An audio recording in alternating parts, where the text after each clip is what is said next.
Hopefully it won't be as much trouble for you, Battle, without the essential trimmer. I pulled the 96 out of the shop and I ordered some spark plugs for it. I have a new air filter and fuel filter that I need to install in it. But first, I wanted to go ahead and use this engine treatment.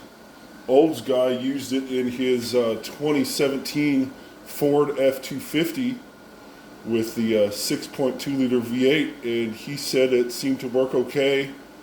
And of course, I could remove the throttle body and desludge it and desludge the nastiness around the idle air control valve, and that would help stabilize the idle. So instead of removing the throttle body, I'm going to just go ahead and use this cleaner, and we'll see how it works. I want to get it in there far enough so that it doesn't damage our intake air temperature sensor. There you go, just got to hold your tongue right. All right. I want it to have a vacuum leak at the same time as doing this.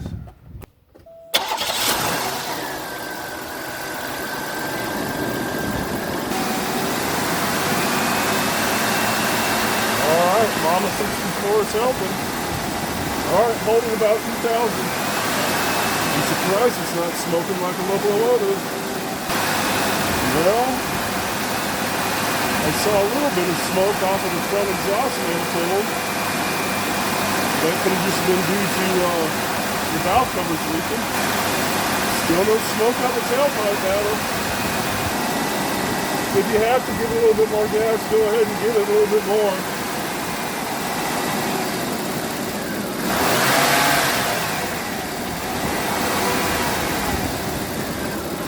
Don't let it die. It died. Start it. Hold the RPM up so it doesn't die. Alright. That's the entire can, Battle. Go ahead and shut it off. That took 7 or 8 minutes. The engine only died once. I think maybe it would be easier if you just operated the throttle by hand at the time you dispensed the cleaner. I got Mama's help, and she doesn't like my car at all. Well, I don't blame her. I don't like her car. So what we do now, we removed the straw for the cleaner, and the cleaner's empty. So we let it soak for about 5 to 10 minutes, and then we're going to take it on a test drive and blow out the cobwebs, so to speak. Let's get her started.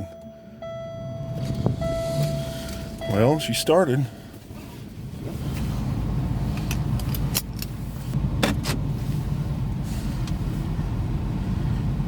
Now, I had thought in the past that I need to do some videos from inside one of my projects, and looks like the 96 gets to be the first one that I shoot video in. I haven't really spent much money on this.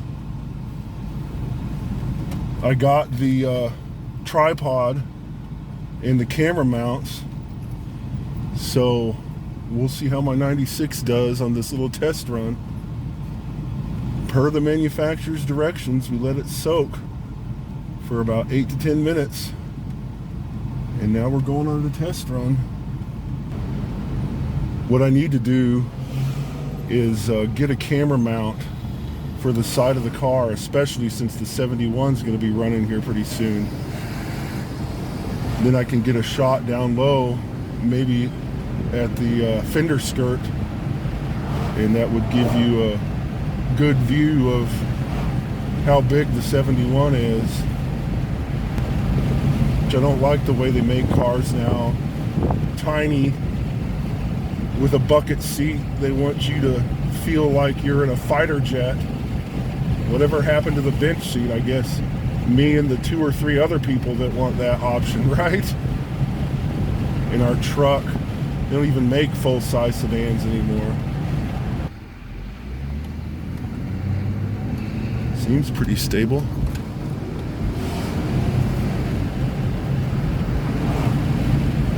Give it some spirited acceleration. And my white walls are clean. That's important when you're driving a classic car with white walls.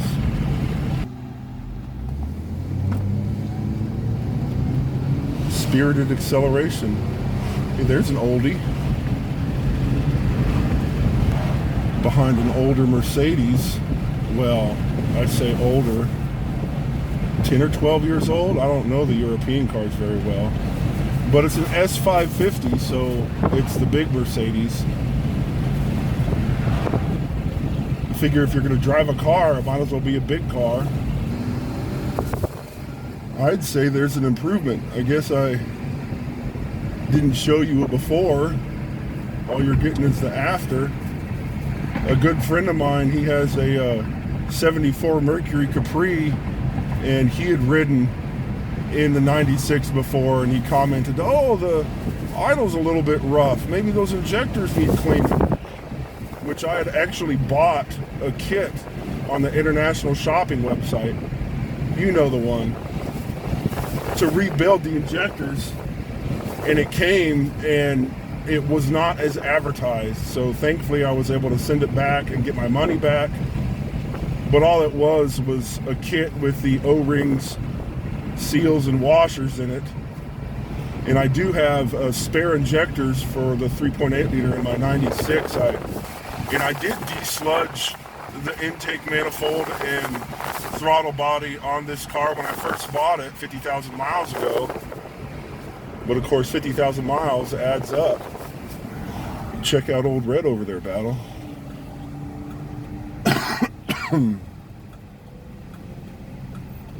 I've often wondered what the manners of this car would be if I put a supercharger on the engine, which these naturally aspirated engines actually had quite a bit more compression than the supercharged engines.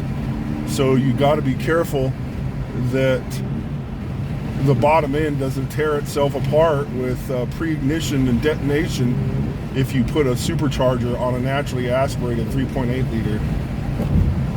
Or I could just get a 3.8 liter supercharged in the salvage yard. You can still find them time to time. And I also thought what it would be like with an LS4 swap out of a later model Pontiac Bonneville GXP. Or I should just drive it. I've told you before I missed the mark on the 71. I haven't hardly modified this car at all. I installed the ham radio. I changed the transmission filter. I had to change an oil pan. The previous owner had bottomed out the oil pan and damaged it. Everything else I've done is just maintenance. I put the white wall tires on it. I went through a set of tires because when I bought it, it had one 16-inch rim on it. So I hobbled it to the closest big box store and bought a set of correctly sized tires because the 15-inch rim was in the trunk with a slashed tire in it. But I bought it with cash. At the time, I expected to find plenty of these 90s H bodies, but it wasn't the case. I went all the way down to Houston for this car.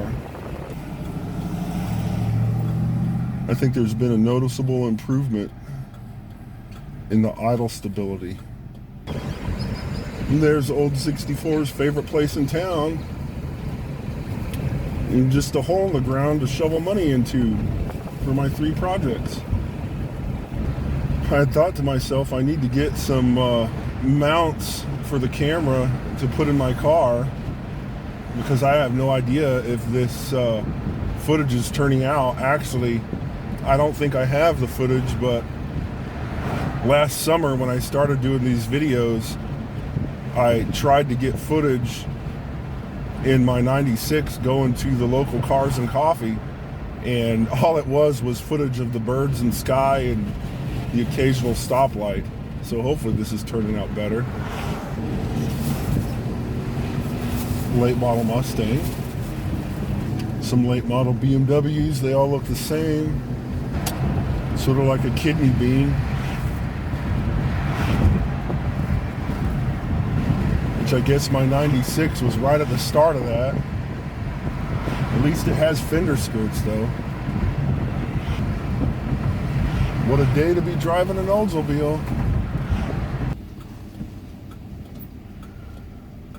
I think I've mentioned before that I got battery cables made for this car in my bullnose truck, and the local place really dropped the ball.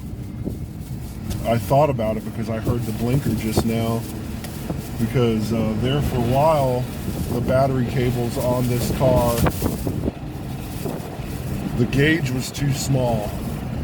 I got it back from the shop and it had started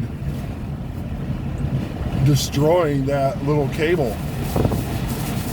which now from the alternator I think it's about a 2 gauge cable, or maybe a 0 gauge, but at the time it was maybe 6 or 4 gauge, just not big enough to handle the current.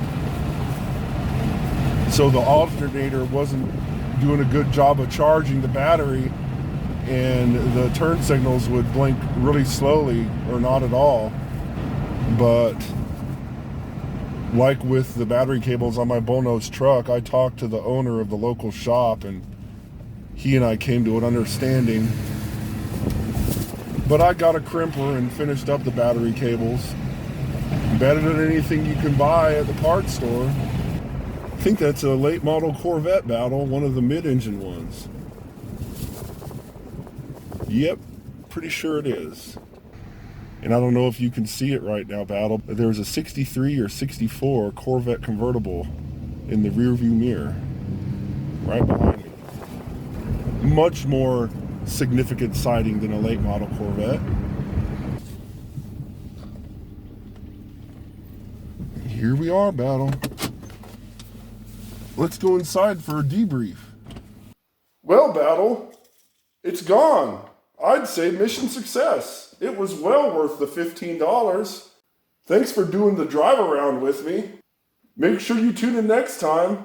I gotta do the spark plugs and the fuel and air filter on my 96, and we'll finally get the 71 started. About time. Make sure you check out one of these previous videos, and I'll see you next time, Battle. That Corvette even has historic tags on it. I need to get those tags for my 71, and there it goes. It's the problem of not having the right equipment. I apologize for that, Battle.